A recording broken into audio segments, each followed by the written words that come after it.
naman, may nagtatights na, may nagpe-first pa, may nagpapamerienda pa. Bay, nakakatuwa naman yun. Amen? Amen? Hindi ko naman sinasabi, iba na may mayroon din gusto, hindi lang nagkaroon ng pagkakataon. Pero nakakatuwa yung makikita mo yung gano'n yung kusa. Di ka? Di ka malaki-malaki? Ang Macedonian ganyan. Kaya tayo mga kapatid, yan ay kapulaan sa atin ang karamutan. Lalo pag sa Panginoon. Dahil karapat-dapat lang ang Diyos. Bakit? Kanya nga yan eh. Wala tayo kung hindi tayo binigyan ng Diyos. So bakit tayo ay parang magiging maganit magkaloob sa Panginoon? Wala naman talaga tayo ibinibigay sa Panginoon. At saka tayo iniligtas ng Panginoon. At saka ito, titingnan natin, may dignidad ang giver. Tama? Oo. Sa barkadahan na lang eh. Ang masama ang karakter ay yung mutmada. Inanang di naman nabi. Bananang ba, di naman nabi. Kahit nga sa mga transaksyon.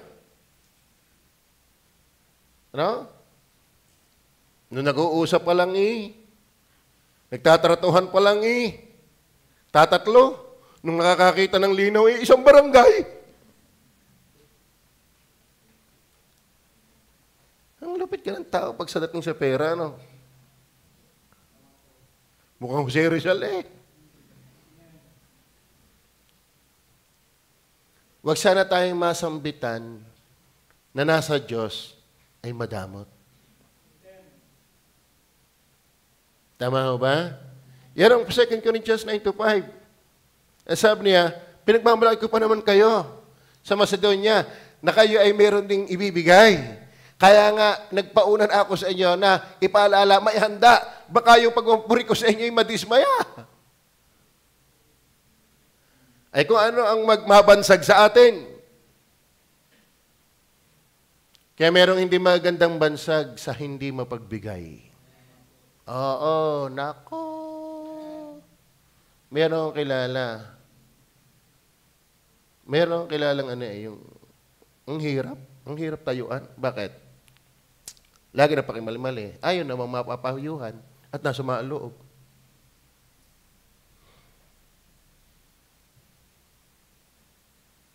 Amen? Kayo ba'y masaya ngayon? Hindi yung magandang mabansagan na tayo ay walang magandang pagkatao pagdating sa giving.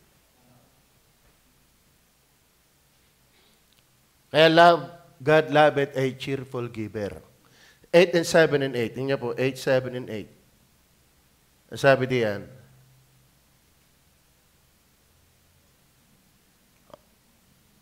datapat yamang kayo nagsisagana sa lahat ng mga bagay, sa pananampalataya at panalita at kaalaman at sa buong kasipagan at sa inyong pag-ibig sa amin, ay magsasagana naman kayo sa biyayang ito.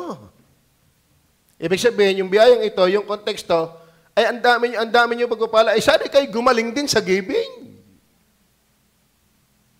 Hindi ako nangungusap na tulad sa nag-uutos, kundi gaya ng sumusubok sa pamagitan ng kasipagan ng iba, ang katapatan ng inyong pag-ibig. Ibig sabihin mga kapatid, talagang ang iyong pagbibigay, ikapahayagan ng katapatan ng iyong pag-ibig. Kaya may magandang pagkatao ang nagbibigay. Amen? Yan ay sincere kung umibig. Ang sincerong nagmamahal sa Diyos, magbibigay sa Diyos. Kaya ang Macedonia ay mapagbigay dahil ibinigay muna nila ang kanilang sarili. Dahil mahal talaga nila ang Panginoon. Alam mo, sa kabila ng matinding kahirapan at pagsubok, pero ang kanilang kasaganaan ng pagbibigay ay blessing. Bakit? Sincero ang kanilang pag-ibig sa Diyos, kaya sila nagbibigay. Pag mahal mo talaga ang Panginoon, magbibigay ka talaga. Amen o ba? Kaya sabi diyan, ano yan sabi? Nang sumusubok sa magitan ng kasipagan ng iba, Yung kasipagan ng iba, ang Macedonia, nagiging testingan yan eh. Naging 7, in verse 8.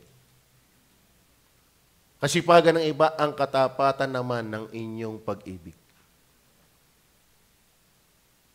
Amen?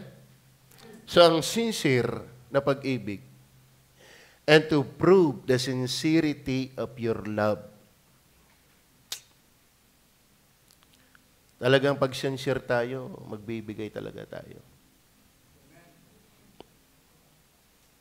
Tama ba? Kahit mahirap ka pa, kahit nga minsan wala pa, ito nga, ang hirap wala. Sabi, how that in a great trial of affliction, the abundance of the, ano yan, sabi? How that in a great trial of affliction, the abundance of their joy, and their deep poverty abounded unto the riches of their liberality. Mahirap ito. Pero mayaman sa pagbibigay. Lupit nun, ano? Mahirap, pero mayaman magbigay. Meron namang mayaman, pero hindi tapat magbigay. Ayaw ng Diyos ng ganun. Kasi ang gusto ng Diyos, cheerful giver.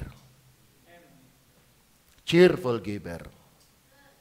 At nais kong ipakita sa atin sa number 3, ang tapat na pagbibigay ay magandang pagkatao. Amen ba? Nag-iingat na kasi ako eh. Gusto ko sanang bumuwelta ng mga salitang baka kayo ay hindi nyo malunok. Kasi minsan nakakalungkot. Kung alin yung dapat asahan mo ng magandang giving, wala. Yan namang mahina, pero nakakatuwa. Tama ba?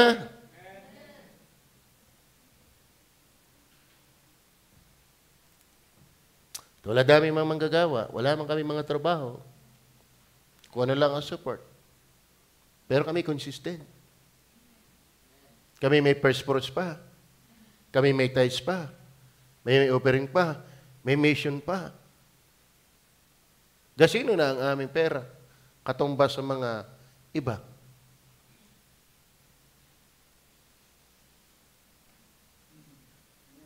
Amen? Kasi pinaplano talaga yan. As He purpose set in His heart. Nakaplano na talaga yan. Hinahamon ko kayo mga professional. Matuto kayo mag-budget. Amen? At sa budgeting nyo, huwag niyong aalisin ang sa Panginoon. Nakalayo na yan. Yung tithes niya, pag January, first fruits. Pag sinabi first fruit, first month, salary of the year, yun ay sa Panginoon. First fruit. Yan ang biyaya na dapat ibigay ng masaya sa Panginoon. Then number 4, not only due to God, delivered by God, dignity being in God, dahil naging mahusay ang Macedonia, dahil giver. Kaya mahusay na membro, mga giver yan. Amen? Diyos ang may sabi eh. Sa bibig niya, Apostol Pablo, ipinagkakapuri niya, sabi nga, inahamon pa nga niyang Korinto, na kayo, marami naman kayong, magaling kayo magsalita, ang dami niyong kaloob. Pero sana kung kayo masagana doon, sumagana din naman kayo sa ganitong gawain, giving. Amen? Ibig sabihin, may magandang dating. Kapuri-puri. Bakit? God loved a cheerful giver, talagang ikaw yung magiging kapuri-puri. Di ba? Ako'y masaya ng inyong kayo pinagpapala, pero ako'y malungkot na kayo pinagpapala ng lupa na hindi naman kayo pinagpapalang espiritual. At yan ay kita sa pagtatapat sa giving. Amen? Okay, number 4. Distensions of God. Ano ba distensions? Sa context, makikita po natin, 6 hanggang 10. 9, 6 hanggang 10. Ilan niyo po? Pakilagay nga sa Tagalog. Dato po at sinasabi ko, ang naghahasik ng bahagyana ay mag-aani ng mga bahagyana. Pag sinabing distensions, ang pagpapala ay hindi bahagya. At ang naghahasik na sagana ay mag-aani namang sagana. Tama ba?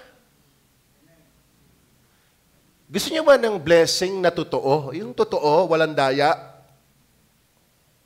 Yung pagpapalang galing talaga sa Diyos. Amen? Ang paraan ng Diyos, giving. At tingnan niyo, magbigay ang bawat isa ayon sa ipinasya ng kanyang puso. Huwag mabigat sa loob o dahil sa kailangan, sapagkat iniibig ng Diyos ang nagbibigay na masaya. At maaaring gawin ng Diyos na ang lahat ng biyaya ay magsisagana sa inyo. Maaari, God is able. Amen? Pero may prinsipyo. Upang kayo na mayroong laging bungkaya sa lahat ay magpagsagana ng bawat mabuting gawa. Verse 9. Gaya ng susulat. Siyang nagsabog. Siyang nagbigay sa mga dukha. Ang kanyang katwiran ay nananatili magpakailanman. At ang nagbibigay ng binhi. Sino ba nagbibigay ng binhi? Na naghahasik at ng tinapay na pinapagkain ay magbibigay at magpaparami ng iyong binhi. Amen? Amen.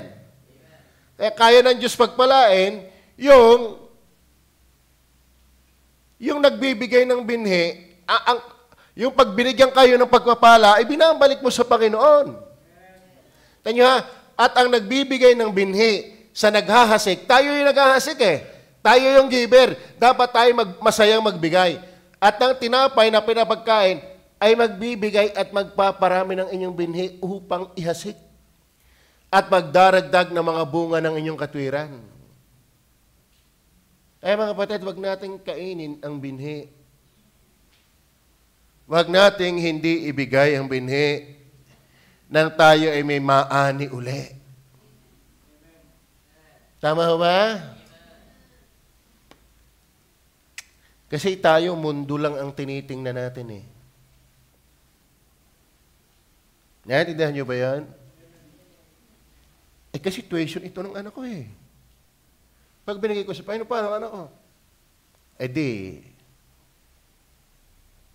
marunong pala tayo kaysa sa Panginoon. Kasi kuryente namin ito eh. Kasi rin eh. Sa totoo na, matitesting talaga tayo kung talaga ang uunahin natin ay ang Panginoon. Amen?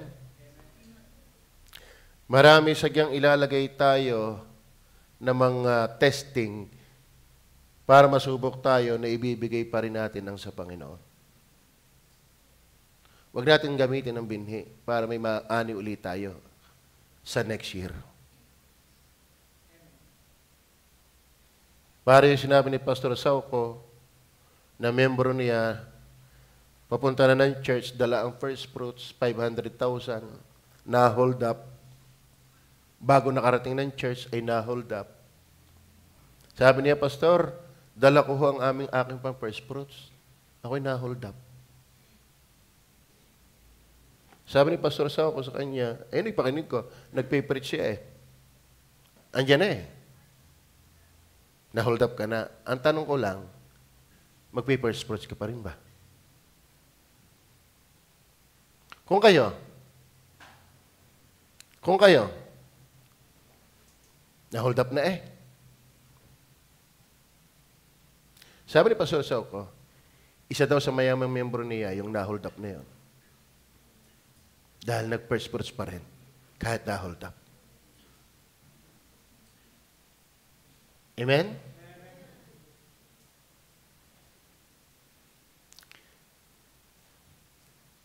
Alam nyo, ang Diyos ay may kanyang paraan na yung nadidelay mo sa lupa ay kayang gawa ng paraan ng Diyos yun. Huwag mo lang ipaliban yung sa Panginoon. Ako'y naniniwala dyan. Meron nga membro ng Good Shepherd, siya ay kukuha ng exam. Bar exam ba yun? Board exam. Hindi nakapag-review dahil lang kasasama sa Bible study. Aba, ay nung kumuha ng exam mataas pa ang pagkapasa. Engineering yata yun. Ibig sabihin, napatunayan niyang hindi, pag inuna mo ang Diyos, hindi ka mapapahiya. Amen. Merong nawala na linggo, nawala na ang pagbibigay sa Panginoon dahil ang inisip ang sarili, wala kang aanihin. Dahil hindi ka nagtanim sa Diyos. Naiintindihan niyo ba yan? Tayo ka na may aalam pa sa Diyos. At saka hanggang saan ba yung gusto mong abutin? Ang abutin muna natin ay Panginoon, ang kanyang kalooban. Hindi na mabago yung Matthew 6:33, but seek ye first the kingdom of God and His righteousness. Kung kailan tayo magbibigay, saka magkakasakit ang anak. Nakaranas ba kaya?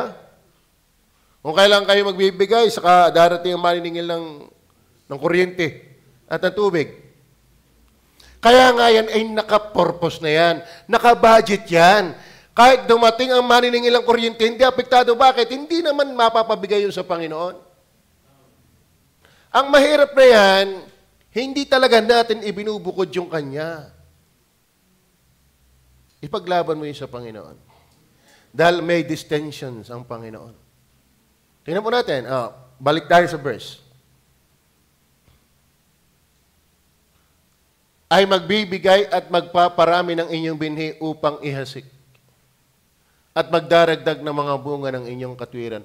Huwag kayong aasi on the next year ng blessing kung wala naman kayong itinanim itong year na ito.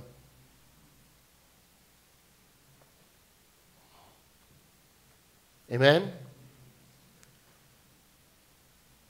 At huwag naman kayong mahihili doon sa binibigyan ng Panginoon dahil nagtatapat. Tama? Oh. Tulad ni Brother Romel, may magandang tablet. Oh. Ay, nagnakaw. Binigyan Tama ba? Oh. Si Brother Big Mac ay pinagpapala ang kanyang shop. Abi, regular ang tithes Ang offering may first fruits pa yata. Meron nga. O kalahin mo yon, regular first fruits yung offering, may first fruits pa. Ay, tingnan mo naman yung kanyang shop. Ay, Don Mac na yan Hindi sinungaling ang Diyos. Tama ba? At saka deserving nga ang Panginoon dyan. Kanya naman yan katiwala naman niya tayo. Pinararanas lang ng Diyos na tayo maging masaya. Masubukan natin siya. Ganun nga pala ang Panginoon. Kung magpala, ang mahirap tayo hindi naniniwala sa paraan ng Diyos. Hindi nga tayo magkakaroon yan. Proverbs, nabasa natin ito, Proverbs chapter 3, verse 9 and 10. Ano sabi diyan?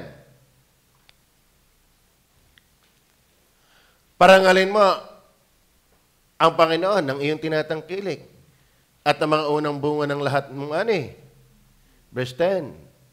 Sa kayo'y mapupuno ang iyong mga kamalig ng sagana. Sagana. At ang iyong mga alilisan ay aapawan ng bagong alak. Ay, wala. Ang pinakikita diyan ay distension ng Panginoon. Blessing ng Panginoon. Sabi nga, sabi, subukin niyo ako. Kung hindi ko buksan ang pinto ng langit at bigay sa inyo ang pagpapalang walang sukat na silid paglagyan, subukin niyo ako. Minsan mga kapatid, tayo ay malungkot, tayo ay walay di wala. Baka naman tayo hindi nga nagtatapat sa Diyos. Amen? Tama ho ba? Dahil ang Diyos ay buhay.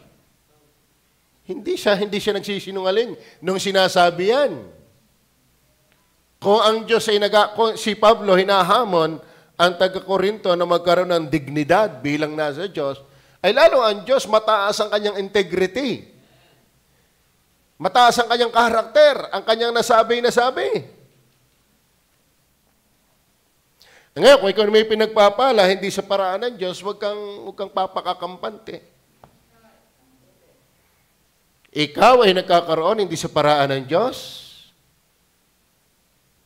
Alam niyo ba yung tinapay ngayon? Ang laki. Pero kung sumutin mo, yung gainin, aagarni na. Bakit? Libadura yun. Hindi pure yun. Kaya mas masarap mangain ng saging kaysa tinapay. Bakit? Ang saging solid. Ang tinapay, pag nahawakan mo, napisil mo, ang liit na. Yung kamote, kainin mo solid. Pero ang tinapay, gano'n mo, hindi na. Bakit? Hindi yan solid. Huwag kang kakampante sa yung tinatangkilik na hindi mo nakuha sa pagtatapat sa Diyos. Libadura yan. Are you with me?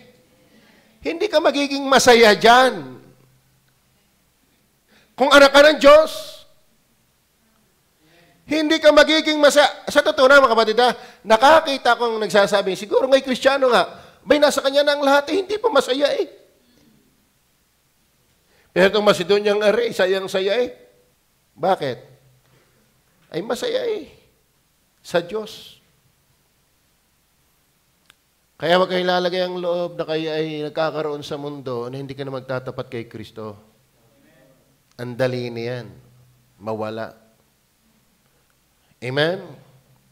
Ang pagpapalang hindi nakuha sa pagtatapat, yan ay hangin lang nadadaan. Wala rin yan. Ngayon pa naman, paglaki ng iyong sweldo, paglaki din ng gastos.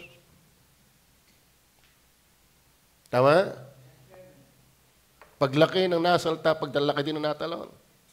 Hindi mo na talaga maiisip ang Panginoon kapag ikay nagkaroon, kahit ng sagana, kapag hindi ka natatakot at nagtatapat una sa Panginoon. May pagpapala ang Panginoon sa mga nagtatapat sa Kanya.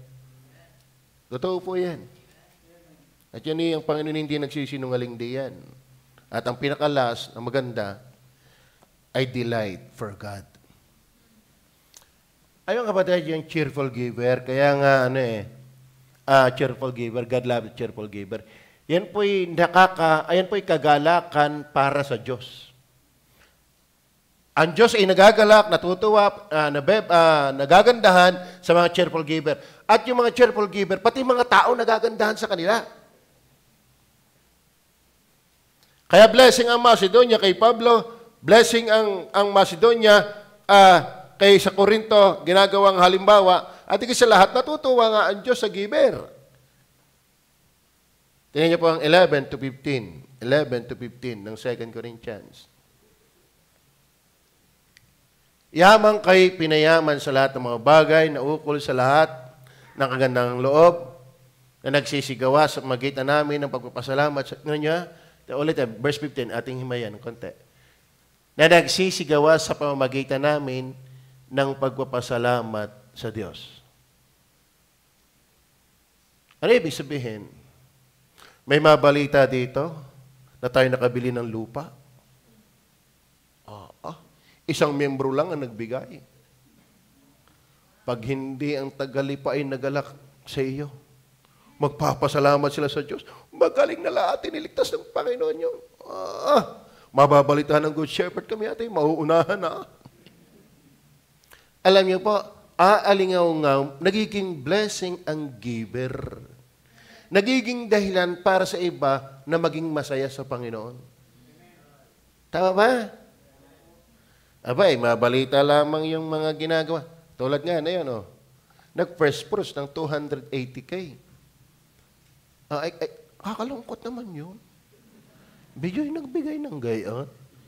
Hindi. Diga? Mali ba nilang masama ang espiritu mo? Kalami ko, pasikat lang yan. Diga? Para yung nagbasag ng anggwenta, anong layunin ng pag-aaksayang yan? Dapat yan pinagbilit, ibinigay sa mga dukha. Kaya yung mga naiinggit sa giver, hudas yan. Mga utak hudas yan. Tama? Sa halip na matuwa, na siya nagbigay sa Panginoon, kung ano ba sinasabi? Anong layunin ng pag-aaksayang yan? Hoy, walang pag-aaksayang ibinibigay sa Diyos. Your labor in the Lord is not in vain. Kaya puri ng Panginoon sa kapatid niya, 280K. Ay, bala ko noon kung ako'y natuloy noong ako'y makakuha ng ano. Kaso lang, pangarap lang Kuya Boy eh. Ayun nga, halimbawa ako'y makakuha ng kahit 1 million lang. At di 220% doon. Magbibigay din ako sa help. Para malaki, long run yung help natin. Hindi pagkakakuha ng help, wala na agad. Helpless na agad. Ano? Yun ang mga bahala ko eh. Di pala sinuswerte. Ano? But my point is this, mga paded. Kahit ako makakita ng membrong giver, bakit tayo nakapagpaayos uli ng bakod? Kaya ba natutuwa sa bakod natin? Diga? Ay kung walang giver, wala niyan. Di ba kayo natutuwa sa simbahan natin? Ha? Nang dumating din si Jobin garni na pala din eh. Matagal na din nakakarating eh. Pati yung nag-aalam sa ating jeep, nag-aalam natin yung jeep, hindi yata makakarating na dito at may iba na nag-aalam. Ano? Pastor, nakakatuwa naman ang inyong simbahan. Lagi pag ako'y dadating dito, may bagong gawa. E di dumating uli siya din, siya ang ating gagawin. Amen? Ay, si Brother Romel nga hindi nila alam na si Romel, worker natin. Kasi baguhan eh. Mukhang tuko daw. Okay. Kasabay siya ng sasakyan. Naguhuntahan ng magandang pag-uusap. Ay hindi naman alam na taga-atin. Dinig daw niya yung tuwang-tuwa sa atin. Eh akala nila, sila lang. Hindi nila alam na may spy tayo. Ano? So, tuwang-tuwa si Brother Romel doon sa napapakinggan, nasabi sa, Pastor, sila, dahil napunta daw nilang ito, garni. Alam mo bakit? Nakakapagpasalamat. May mga giver. May mga giver. Meron isang pastor, lagi na pinagpahili ang kanyang books. Nagparinig, Pastor, baka pwede yung isang akin nila. Sayaman nyo nang yan, di bumili ka na. Ayan, nabili na nga ako, sabi niya. Amen ba? Ayan ba, kapag kayo naging giver, pagpapalain kayo ng Panginoon, magagalak ang marami. Tulad na yung ban na yan. Pinatutuwan tayo may ban, bagaman di pa tapos. Sino magsasabing tayo meron na yan? Tama ba? Nung dumating dito yung asawa ni Pastor Nem, nagitla din akala ko ito yung bukid. Sa bukid may gardening building. Di blessing. Sino ang matuto? Kaya ito alam mo ang simbahan natin, mukha yan ng membro. Amen? Ibig sabihin, kapag ang gawa ay umaasenso, mahuhusay ang membro dyan. Amen? Saka pugi ang pastor dyan. Kaya Hindi. Kaya na lang yan. Kay MJ lang yan. 3 points. Di ba? Bigyan ko sa inyo mga kapatid, kaya wag tayong masama ang loob pag tayo nagbibigay. Wag din kayong masama ang loob pagka pinag-uusapay pagbibigay. Kaya kayo tapat sa giving, tais lang muna, basta tapat. Lalo pang gaganda ang ating simbahan. Ang balak ko naman sana kung matutuloy yung likod. Wag na muna yung Islam. Yung lalagyan natin ng parang, lalagyan ng biga, tapos papatungan ng mga siguro 5 hollow blocks. Lalagyan natin ng bubong na ganyan. Fireball din, tapos lalagyan ng kesame. Parang din, wala na yung nakatamad yung mga aluminum foil doon. Amen? Sarap mangarap at matutupad dyan kapag giver tayo. At pagdating uli nila dito sa anniversary, ano na namang nangyari din eh? Kasi ang amin ng mga membro ay magagaling. At sinasabi ko naman sa inyo, hindi ang pagalingan ng pastor, pagalingan niya ng puso. Tama? Amen o ba? At ang Diyos ay magaling magpala. Tingnan pa natin. Nagpapasalamat sa Diyos. Verse 12. Sapagkat ang pangasiwa sa paglilingkod na ito ay hindi lamang tumatakip sa pangailangan ng mga banal, mga kapatid. Yan pa maganda. Kaya nakakapagpasaya sa Diyos. At sa mga anak ng Diyos. Bakit? Tumatakip sa pangangailangan ng mga banal. Tama? May mga bata tayong lagi pinapanawagan dito, pagkakailangan ng pagkain, bigyan mo naman, huwag yung nakatanghur sa iyo, tulo ng laway, hindi mo malamabutan. Kahit yung yung stick na laang. Sa totoo na, ang hirap na yan. Meron akong pinsan, karamutan, bumili ng ng tinapay, may hotdog. Iginayan. Dahil ako karap. Tinago sa kamay, hindi niya alam na ito si Lala. Ang pangalan ng aso ng kakanghilin ay si Lala. Nung pag-iyan wala na. Karamutan mo. Nakain ni Lala. Lala. Sa mga kapatid, tignan nyo tumatakip sa pangangailangan ng mga banal. Mga kapatid, ang ating maintenance ay 228,000 monthly. Tama ba yung aking pagkarinig? 260 yata. 269. Kalahin mo tayo yun. Kalahin mo nga naman tayo niyan. Nagastos na tayo ng monthly 269. At biyaya ay may natira pa. Kagaling ka ng membro. Purihin na palapakan natin ang mga membro. Amen. Nakakatuwa naman. Alam mo, hindi yan palakihan. Yung tapat na maliliit, pag napagsama-sama yan, ang galing yan. Di lalo pagka tayo pinagpapala, palaki yan. Saba mo naman, nanonood ka lang. Tumatakip. Ba, hindi hubiro ang ating binabayaran sa tubig. Kami nga nagtaka ni Eric, bigay itong ating posit na ito. Pinagbintangan na namin ng tubo, baka may tagas. Pati bowl, kaya ang aming bowl, wala ngayong plus, dahil ginalaw. Hindi na maibalik. Kasi ang daling mapuno. Pagkakaayos puno. Hanggang sa na-realize ko lang, kami nga pala dito yung 17 na. Ngayon ay 20 na. Siyempre, mga babae malimit umihi. Isang timba na nga yun, yung pang isang timbang ipaplas. Di hanggang sa amin na-realize, hindi sa tubo yan. Nabigla tayo katulad nun sa Ilaya. Palibasa isa na ako lang nag-iisa. Dumami ang worker. Isa na Nabigla. Ito yung nabigla din. Walang problema, tiyak sa tubo yan. Ang problema, dumadami ang gamit ng nakatira. So, ang tubig ay yung kuryente. Ang minimum natin ay 12,000. Sasakyan, workers.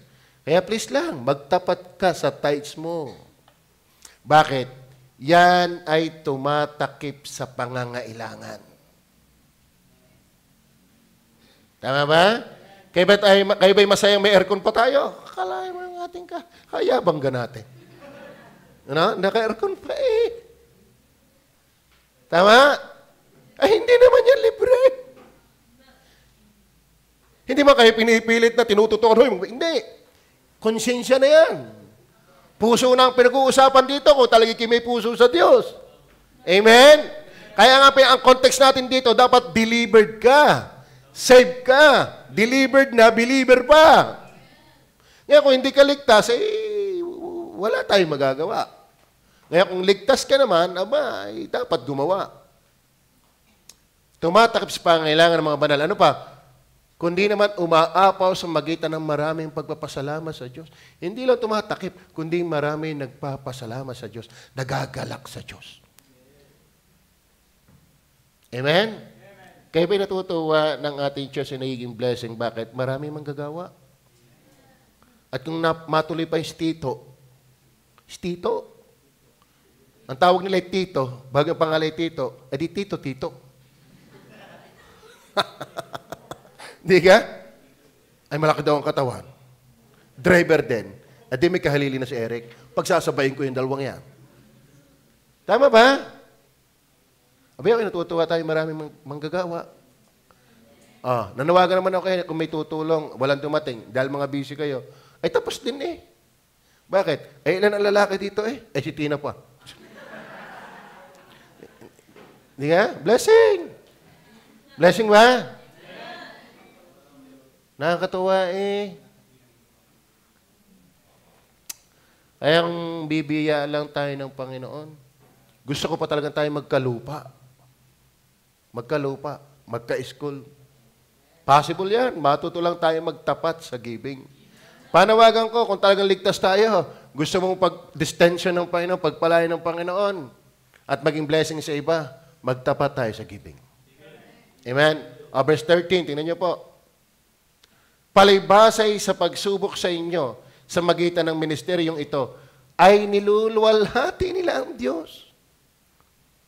Sa pagtalima ng inyong pagkilala sa Ebanghelyo ni Kristo, at dahil sa kagandahang loob ng inyong ambag, tingnan niyo, niluluwalhati nila ang Diyos, kaya delighting for God. Marami nagagalak sa Diyos dahil lang giver. Tama ba? Kaya sana, si Don Makmak ay lalong pagpalain ng Panginoon. Pagpapalain yun. Kayo dyan, gusto niyo ba pagpalain? Amen? Ito yung walang daya na pagpapala. Kasi yun daw Bear Brand, hindi ka makakapihong yan ay pure na milk. Bakit? Nilalagyan ng choke. Dinurog na imahin. Diyan pala dinadala ang iba. You know? Ganun mahalata mo pa, kulay gatas din naman. Ano? Alam niyo po yung pagpapalang walang halong biro, walang daya, nasa giving. Amen ba? Okay. Ano pa? Verse 14. Samantalang sila rin naman sa panalangin ito sa inyo. Yan pa maganda. Kapag ikaw ay giver, may magpipray talaga sa iyo. Panginoon, huwag mong papatayin muna yon. Patay ang gawain. Pag pinatay mo agad yon, o kalahin mo yun, hahaba ang buhay mo. Dahil meron nagpipray sa iyo. Amen. Gusto nyo bang humaba ang buhay mo? Hindi sa pansit yan. Hindi sa laki ng tainga yan. Lalo hindi sa laki ng ilong yan. Yan ay sa laki ng giving na tapat. Bakit sabi, samantalang sila rin naman sa panalangin patungkol sa inyo. Gusto nyo ba lalong marami mag-pray sa iyo? Dahil marami na be-bless sa iyo? Maging giver ka. Pag-pray natin, yung nag-first fruits ng 280K. Napagpalain niya ang Panginoon lalo ang kanyang buhay. Pagpalain natin yung mga lahat na nagsisikap sa giving. Dati, binigay sa akin ni Des ay 10. Top 10 lang. Pero ngayon, ang binigay mo sa akin ay 15. 50. Okay. Tinignan ko na yung mga matataas ang klase ng giving doon. Sa amount. Pero hindi sa percent. Nakakatuwa yung ibig kasama na sa amount, kasama pa sa percent. Di kayo blessing. O kayo nakikinig dyan, kumusta inyong giving? Dito, kumusta inyong giving? Nagsisikap ba tayo lahat? Amen. Verse 15. Salamat sa Diyos. Kaya nakakapagpasalamat sa Diyos Dahil sa kanyang kaloob na di masabi. Yung pala, na di masabi. Talagang sa karamihan, hindi masabi. Amen? Kaya yun po ang ating mensahe, mga kapatid. Dapat tayo maging masaya. Tayo nagtatites. Pag ikay masaya sa Diyos, hindi mo babawasan yan. Pag tapat ka sa Diyos, hindi mo babawasan yan. Delivered by God, dignity being in God, distensions of God, delight for God. Magiging kagalakan tayo para sa Panginoon. At ang Diyos mismo ay matutuwa sa atin. Tayo po'y manalangin. Mapagpala naming Ama, salamat po sa mensahe ng iyong mga salita.